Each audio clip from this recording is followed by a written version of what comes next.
Hey y'all, so I am currently waiting for my hair dye to come into the mail and my bleach to come into the mail. So I figured in the meantime I would show you a cool crochet stitch that I recently learned. It is a foundation double crochet.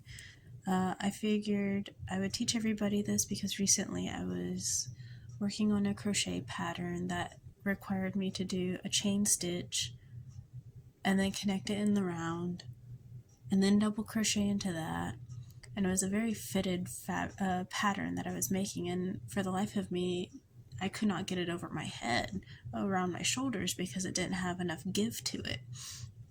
But a foundation double crochet stitch is far more elastic than chaining and then double crochet. So to begin, you will start off with your chain 2. And also, I do apologize, my hand is underneath the tripod, so I might be going a little slow. After you've chained 2, you stick your hook into the first chain next to the hook, yarn over, pull through. You have 2 loops on your hook. It looks kind of weird, like you can actually pull it up into 1 loop like that.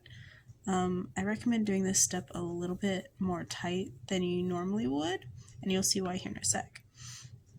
So after you've yarned over, you then insert into the 3rd hook, yarn over again, pull it through. You have 3 loops, yarn over, pull through 1 loop, and that 1 loop you just made is your first chain. Let's see, that's your first chain right there.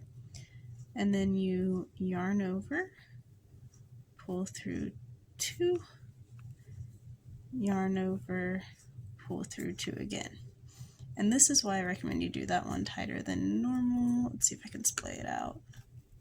Is because it kind of makes this big loop here. So if you do it tighter than you normally would, it's a little more manageable. I can't, with the way I'm positioned, do that sort of tension. But anyways, to continue on, you yarn over and you insert into this bottom loop right next to my thumb. So you'll insert into there, that was your chain stitch, yarn over, pull through, yarn over, pull through 1, that's your chain, yarn over, pull through 2, and yarn over, pull through 2. And it doesn't look like much at first, but seriously, trust the process. Yarn over, put through this very bottom loop, yarn over, pull through 1, yarn over, pull through 1, yarn over, pull through 2, yarn over, pull through 2. I'll go ahead and do a couple more just to get this piece a little bit bigger so I can stretch it out to show you a little more fully how it looks like. Oh, I did that wrong already. There we go, 1, 2, and 2.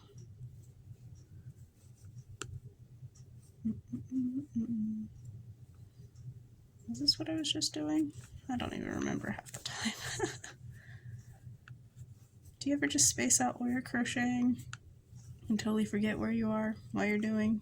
And then you have to think back, oh snap, was I supposed to increase, decrease there? I do it all the time. Anyway, so then you can kind of straighten it out a little bit.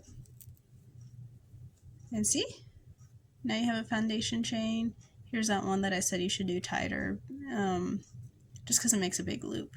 But it's a lot more stretchy, which is nice, and you can very easily connect it with a slip stitch to this first one, if you just, do it around and do the slip stitch, however. But yeah, that's that. Easy peasy lemon squeezy, right?